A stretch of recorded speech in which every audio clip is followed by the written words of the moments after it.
තියෙනවා නිකන් උපදේශන සේවාවක් කරලා ජනාධිපතිතුමා පොඩ්ඩක් හම්බෙලා නෑ පොඩිපට දෙන්න පැක් කතා කරන්න.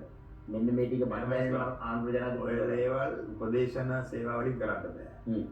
උපදේශ දීලා උපදේශකවරයෙක් කියලා ඉවරලා ජනාධිපති හම්බුණා කියලා දවස් දෙපාරක් කරිතුවා එහෙම කරන්න බෑ. මේ රටේ ඔය කෙරෙන්න ඕනේ වැඩ. කවුරු හරි බහැලා කරට අරගෙන කරන්න ඕනේ වැඩ ඕන. ඔය ව්‍යංගයෙන් කියන්නේ මට කරට ගන්න පුළුවන් මාව මේ ඒක පුළුවන් අනිවාර්යෙන්ම. හැබැයි මම විතරක් ඕක කරා කියලා මේ රටේ ඉස්සරහට යන්න කන්නේ.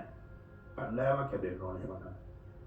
ඒ කණ්ඩායම හදාගන්න මම කියන වර්ගයේ මිනිස්සු හොයා ගැනීම ගැටලුවට කවුරුහරි ගන්නකොට දැන් ආන්දර මුංග කණ්ඩායමට ගන්නකොට හරි කල්පනාකාරී වෙන්න එපා. මේ මාරම ඇන්දලා ඉන්න රටක් ඒක තමයි සුදල් මා කියන්නේ. ඒ වැඩේ කෙරෙන්න නම් රවුලයි කියන්නේ දෙකම බෑ. එහෙම කණ්ඩායම හදාගන්න බැරි නම් ඒ කියන්නේ අවසාන ප්‍රතිඵලය අසාර්ථකත්වය. ඒතකොට ඒක තමයි අවසාන ප්‍රතිඵලය. ඒ නායකත්වයට පුළුවන් වෙන්න ඕනේ කණ්ඩායම හදාගන්න. දැනට එහෙම පොඩි මේ කුකුසක් තියෙනවා. එහෙම නැද්දෝ කියලා එහෙමද? මම හිතනවා තාම මේ ලෝකෙ මම මේ සංසන්දනය කරලා කතා කරන්නේ දියුණු වෙච්ච රටවල් වල වැඩ සිද්ධ වෙච්ච හැටි ඒ හිටපු මිනිස්සු ඒගොල්ලෝ වැඩ කරපු හැටි ඒවත් එක්ක. අපි ඒ ළඟට ගිහිල්ලා නැහැ තාම. ඒ මට පේන හැටි මට තියෙන අවබෝධය.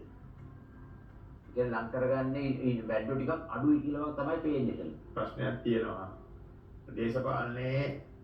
දේශපාලන උණ හැමෝටම නැහැනේ. ඔව්.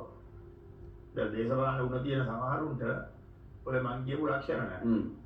ඒකේ ප්‍රශ්නයක් තියෙනවා. ඒකට ඒ වගේ මිනිස්සු රටේ ඉන්නවා හැබැයි. ඒගොල්ලෝ අඳුරගෙන ඉවරලා වැඩේට බස්ස ගන්න ඕනේ. එහෙම කණ්ඩායමක් ඇදුවේ නැත්නම් දැන් කොහොම කියන